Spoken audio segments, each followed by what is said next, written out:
My understanding in French language is so fast, I don't really need to think twice about it. This is really the evidence. I don't really need to think twice about it. I never tried it. I never had met anything. Let me actually show you how real and how instantaneous this is. I never actually encountered any of these material, and I have never tried any of these things before. This is really a genuine condition. I have never tried anything before, and this is really a crazy argument that if I ever actually had done this before. I never hesitated.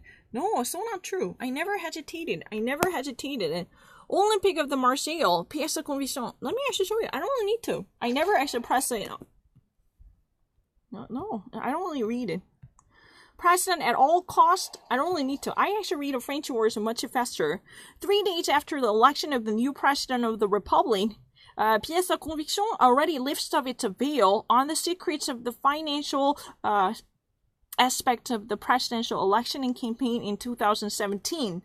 6 months lasting the long and delicate investigation in the milieu of the headquarters of the campaign and the meetings as a political entity, how the two finalists, Emmanuel Macron and Marine Le Pen, they have financed and campaigned their own presidential campaigning and beat.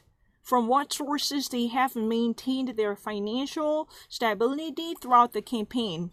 The different candidates that have never survived the first league, the first round, what happened to them? How would they actually fund their campaign up until the first round?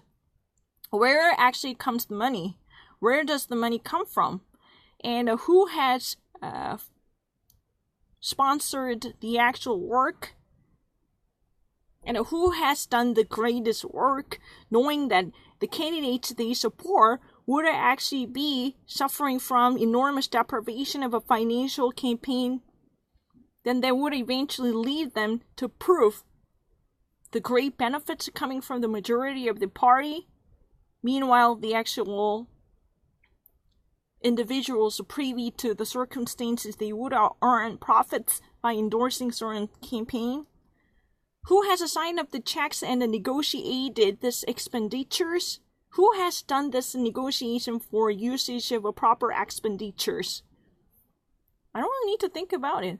Who has actually done this? Who has given this to enormous donations, knowing the candidates already actually are being pushed financially, proving the majority party, but however, the very private people in the league who've been actually operating their own business would actually suffer immense dearth and a lack of capital to